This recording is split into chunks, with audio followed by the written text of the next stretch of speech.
Muling pinag-usapan ng mga netizen si Casey Concepcion matapos niyang ipahayag na bukas siya sa posibilidad na makatrabaho muli ang dating karelasyon na si Paulo Avellino kung magkakaroon ng proyektong babagay sa kanilang dalawa.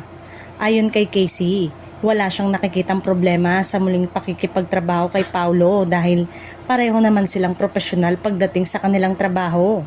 Para sa aktres, mahalagang paghiwalayin ang personal na buhay at ang responsibilidad bilang artista. Matatanda ang naging usap-usapan noon ng relasyon ni Casey at Paulo na sinuportahan ng maraming tagahanga. Bagamat hindi nagtagal ang kanilang samahan bilang magkasintahan, nananatili naman umano ang respeto nila sa isa't isa. Dahil sa pahayag ni Casey, maraming fans ang agad na nagpahayag ng excitement sa social media. May ilan na umaasang makita silang muli sa isang teleserye o pelikula, lalo na't matagal na rin mula nang huli silang maiugnay sa isang proyekto. Samantala, patuloy namang aktibo si Paulo sa paggawa ng mga proyekto habang abala rin si Casey sa kanyang mga personal na gawain at mga bagong oportunidad sa showbiz. Dahil dito, hindi malayong magkaroon ng pagkakataong mag-cruise muli ang kanilang mga landas sa trabaho.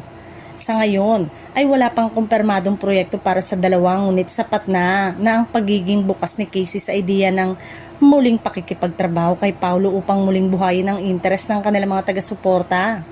Marami ang naniniwalang kung mangyari ito, tiyak na magiging isa itong inaabangang reunion sa industriya ng showbiz.